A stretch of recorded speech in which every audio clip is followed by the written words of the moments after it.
नमस्कार साथियों, स्वागत है आप सभी का गणेश एस्ट्रो हेल्प में। सभी वृषभ राशि वालों का इस वीडियो में मैं आपका बहुत बहुत स्वागत करता हूँ। जनवरी 2026 इस साल का पहला महीना कैसा रहेगा वृषभ वालों के लिए, इसी बात को लेकर ये वीडियो है। कहते हैं कि आशा, विश्वास, भरोसा ये बहुत बड़ी चीज़ें हैं। जब आपको आशा है कि कुछ अच्छा होगा, आपको विश्वास है अपने ऊपर और भरोसा है ऊपर वाले के ऊपर, तो आप बहुत कुछ कर सकते हैं। आप ये भी कह सकते हो कि इनके बिना आप कुछ कर ही नहीं सकते। जिसको ना आशा है, ना भरोसा है, ना विश्वास है, वो करेगा ही नहीं, और जो करेगा उसकी सफलता के भी चांस होते हैं। तो सबसे पहली बात होती है इनिशिएटिव लेना, अपने ऊपर कॉन्फिडेंस का होना, विश्वास का होना कि आप कर सकते हैं, और फिर करना तो इम्पोर्टेंट है ही। खैर, ये जो महीना है बहुत ज़रूरी है, महत्वपूर्ण है। साल का पहला महीना है, सूर्य उत्तरायण होंगे आपके 14 तारीख को, जो कि बहुत महत्वपूर्ण है। उत्तरायण होने का मतलब होता है सूर्य मकर राशि में जाते हैं, आपके नवम भाव में पड़ती है, भाग्य के भाव में पड़ती है। तो बहुत सारे ग्रह आपके भाग्य के भाव में आएंगे जनवरी में, जो एक विशेष घटना है। साल में एक बार ही ऐसा होता है। पर उससे पहले ये सारे ग्रह वृषभ राशि पे अगर हम ध्यान दें तो अष्टम में दिखाई पड़ते हैं। बुध भी, शुक्र भी, मंगल भी, सूर्य भी। अष्टम को कई बार लोग थोड़ा नेगेटिव मानते हैं। अष्टम भाव जो 6, 8, 12 जो भाव है ना, इनको थोड़ा नेगेटिव मानते हैं। हालांकि 8वें भाव में बैठे हुए ग्रह पहले भाव पर पॉजिटिव इफेक्ट डालते हैं। स्वास्थ्य को छोड़ दें तो, मतलब स्वास्थ्य का 100%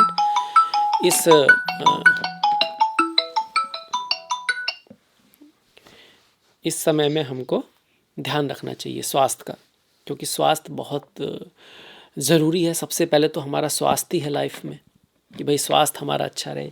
तो स्वास्थ्य के मामले में तो हल्का सा ध्यान रखना है। पर दूसरे मामलों में अष्टम में जब कई सारे ग्रह जाते हैं तो पॉजिटिव चीज़ें भी होती हैं, जैसे कि इनहेरिटेंस मिल सकता है, सडन लाभ हो सकता है, लॉटरी लग सकती है, गड़ा धन मिलना। अब आजकल गड़ा धन तो नहीं मिलता, पर गिफ्ट विफ्ट मिल सकता है। अगर इससे संबंधित कुछ बातें चल रही हैं परिवार में कि बंटवारा, कोई धन, पैसा, बसीहत, ये सारी चीज़ें कुछ हैं, तो उससे लाभ हो सकता है। इवन अष्टम भाव में इतने सारे ग्रह जब जाते हैं तो आपको करियर में भी कुछ पॉजिटिव उतार चढ़ाव ला सकते हैं। मतलब कुछ चेंज हो जाए, ट्रांसफ़र हो जाए, पर अच्छे के लिए हो, अच्छी जगह हो, इसकी पॉसिबिलिटी यहाँ पे बनती है। अब इन सारे ग्रहों को एक एक करके अगर हम देखें तो चौथे भाव का स्वामी अष्टम में है, तो माता के स्वास्थ्य का थोड़ा सा ध्यान रखना है, और घर का जो माहौल है उसको थोड़ा सा पॉजिटिव बनाने के लिए प्रयास करना होगा। कुछ आप कह सकते हो लड़ाई झगड़ा आदि होने का चांस है घर में, माता के साथ रिश्तों में, और आपका जो घर का माहौल है वहाँ पर। वहीं मंगल की बात की जाए तो मंगल हमेशा जब अष्टम में आते हैं तो थोड़ा सा ड्राइव सेफ करना होता है, एक्सीडेंट वगैरह का थोड़ा बहुत भय रहता है, वाणी को मधुर रखने की आवश्यकता होती है। इन लॉस के साथ शादी, मैरिज की लाइफ में कुछ उतार चढ़ाव, बिजनेस के मामले में, क्योंकि ये अष्टम भाव का जो है ना, अष्टम जो राशि है आपकी सप्तम में पड़ रही है, तो सप्तम का स्वामी अगर अष्टम में जाएगा, अपने से द्वितीय भाव में जा रहा है, मतलब कार्य में, बिजनेस में कुछ ना कुछ बढ़ोतरी होने के चांस है। पर खुद स्पाउस के साथ, खुद पार्टनर के साथ, कुछ बिजनेस पार्टनर के साथ कुछ उतार चढ़ाव हो सकते हैं। किसी बात को लेके इशू हो सकता है, कोई डिफरेंस ऑफ ओपिनियन रह सकते हैं। मंगल 12वें भाव का भी स्वामी है, 12वें भाव का स्वामी अष्टम में जाता, अच्छी बात है। कोई हानि होते होते बच सकती है, कोई लॉस होते होते बच सकता है, किसी डिफ़िकल्ट कंडीशन में आपका भाग्य साथ दे, इस चीज़ को दिखाता है। वहीं शुक्र, हेल्थ का ध्यान रखें, स्वास्थ्य का ध्यान रखें। पहले ही भाव का स्वामी शुक्र है आपका और यहाँ जा रहा है, तो स्वास्थ्य हेल्थ का ध्यान रखना है आपको बिल्कुल 100%। धन को छुपा के रखना है, पैसा वैसा कहीं आप ले जा रहे हैं, ट्रांसफ़र कर रहे हैं, तो उसको कोशिश करनी है किसी को बताना नहीं है, क्योंकि शुक्र अष्टम भाव छुपाने का है। यहाँ पर अपना नेम फेम है, कोई आपने कोई काम किया तो जानबूझ के उसको बहुत ज़्यादा बताने की आवश्यकता नहीं है। एक्शन कोई आप ले रहे हो, आपकी कोई प्लानिंग चल रही है, तो उसको बहुत ज़्यादा ओपन करने की आवश्यकता नहीं है यहाँ पर। और आपकी जो उनको सेफ रखना, मतलब बताना नहीं है। एक बार काम हो जाएगा तो दिखाई सबको देगा, एक बार आपका एग्ज़ाम निकल जाएगा तो दिखाई सबको देगा, एक बार आपका प्रमोशन हो जाएगा तो पता लग ही जाएगा, पर बहुत ज़्यादा कहना नहीं है। अष्टम में जब ग्रह हो तो चीज़ों को, जिसको बोलते हैं हम्बल रहना, अपना काम करते रहो, गोल पे लक्ष्य रखो, उसको करते रहो, पर दिखावे की कोशिश कम करो तो अच्छा रहता है। बुध भी यहाँ पे यही कहते हैं। बुध वैसे आपके धन के स्वामी है, तो धन को लेकर, और पंचम, पढ़ाई लिखाई, संतान, प्रेम, प्रेमिका, इन सब के बारे में। अब कई बार हम अपने संतान के बारे में बहुत कुछ बोल देते हैं कि भाई वो अच्छा कर रहा है या कर रही है, वो एग्ज़ाम ये वो देने वाली है, या फिर अपने प्रेमी प्रेमिका को कि भाई इतना अच्छा मेरा प्रेमी है, प्रेमिका है, मंगेतर है, ये सब जो है। तो बताने की आवश्यकता नहीं है। इस चीज़ को कहना का मतलब है मेरा कि थोड़ा छुपा के रखेंगे तो चीज़ें बेटर रहेंगी। वहीं जब तक बुध यहाँ पर हैं तो प्रेम, एजुकेशन, पढ़ाई, स्पिरिचुअलिटी, अध्यात्म के मामले में थोड़ा एक्स्ट्रा एफर्ट की आवश्यकता भी है। अच्छाई क्या है, ये भाव सारे जो ग्रह हैं एक तो धनु राशि में है। धनु राशि धर्म की राशि है, लक्ष्य प्राप्त करने की राशि है, वॉर मतलब संघर्ष करके किसी चीज़ को अचीव करने की राशि है, और अपने जो नियम कानून हैं उन पे चलने की राशि है। ये छोड़ती नहीं, अपने नियम के कारण सही चीज़ों से ही लक्ष्य को प्राप्त करने की राशि है। ऊपर से इस पे गुरु की दृष्टि भी आ रही है, तो ये एक अच्छी बात हो रही है कि गुरु की दृष्टि कहीं ना कहीं आपको ज्ञान से काम करने को प्रेरित करती है, बुद्धिमानी से काम करने को प्रेरित करती है, जल्दबाजी होने से रोकती है। अब बकरी गुरु की दृष्टि है, इसका मतलब यह क्या है, कोई भी काम करते वक्त इस महीने खास करके 15 तारीख तक जल्दबाजी नहीं करनी है, उसको एक दो बार चेक कर लेना है। कुछ लिख कर भेज रहे हो कहीं पे, कोई डॉक्यूमेंट साइन होना है, गाड़ी करनी है किसी चीज़ के लिए, गाड़ी से कहीं जाना है, फ्लाइट पकड़नी है, तो जो भी चीज़ है उसको दो बार चेक कर लेना। गलती होने का चांस रहता है क्योंकि एक वक्री ग्रह इन सारे ग्रहों को, बुध शुक्र मंगल सूर्य को देख रहा है आपका। अब इसके बाद क्या होगा, यहाँ पे परिवर्तन आएंगे। 16 तारीख को मंगल यहाँ पर जाएंगे, उच्च के हो जाएंगे। बहुत अच्छी बात है, भाग्य के भाव में किसी ग्रह का उच्च का होना आपको फॉरेन लैंड, विदेश आदि से लाभ करा सकता है। बिजनेस के लिए बहुत अच्छा है। स्पाउस की लाइफ में कुछ बड़ा हो सकता है, आपके पार्टनर की लाइफ में कुछ बहुत बढ़िया हो सकता है। हायर एजुकेशन के लिए वो जा सकता है, उसके जीवन में गुरु, टीचर्स, ये सब आ सकते हैं। मंगल का यहाँ उच्च का होना। अब 12वें भाव का स्वामी अगर उच्च का हो तो कोई खर्चा वगैरह भी आता है, कोई ट्रैवल यात्रा जिसमें पैसा वैसा खर्च हो, इसको भी दिखाता है। 13 तारीख को शुक्र यहाँ आ जाएंगे, ये शुक्र यहाँ आएंगे, फिर बुध भी यहाँ पर आ जाएंगे। 17 तारीख को आपके बुध आ जाएंगे, तो इस तरह से, और 14 तारीख को सूर्य आ जाएंगे। तो लगभग 2-3 दिन के अंदर ही सारे ग्रह यहाँ पहुँच जाएंगे। इनमें से जो शुक्र आ रहे हैं वो बहुत इंपॉर्टेंट है, राशि का ही स्वामी है। अगर वो अष्टम में पड़ा हो तो उसको बहुत अच्छा नहीं मानते। हालांकि उन चीज़ों के लिए जो थोड़ी बहुत मैंने कहा ना, जिसको सडन मनी मिल सकती है, कोई गिफ्ट मिल सकता है, इनहेरिटेंस वगैरह मिल सकती है, इन टैक्स आदि से कुछ इन, और आप कह सकते हो कुछ इंश्योरेंस आदि का पैसा मिल सकता है। इस चीज़ को छोड़ दिया जाए तो यहाँ पर अच्छी स्थिति है।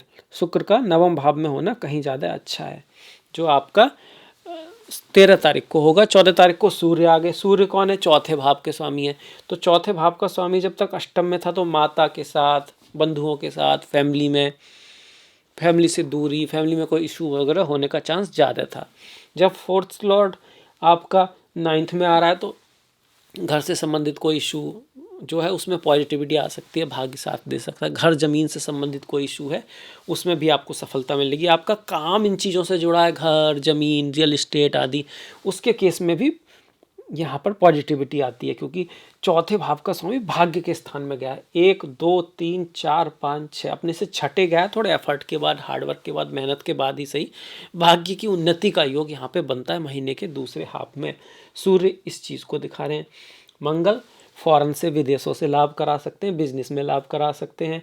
बुध जो है धन के मामले में पॉजिटिविटी ला रहे हैं। धन का कोई बड़ा, कोई पैसे का काम होना, कैश का, तो उसको आप 13-14 के बाद ही करें तो बेटर है। ये एडवाइस है मेरी। अगर बहुत ही ज़रूरी ना हो तो ज़रूर उसको डिले करने की कोशिश करें, आपके लिए बेहतर रहेगा। वहीं शनि तो देखिए तृतीय भाव में हैं।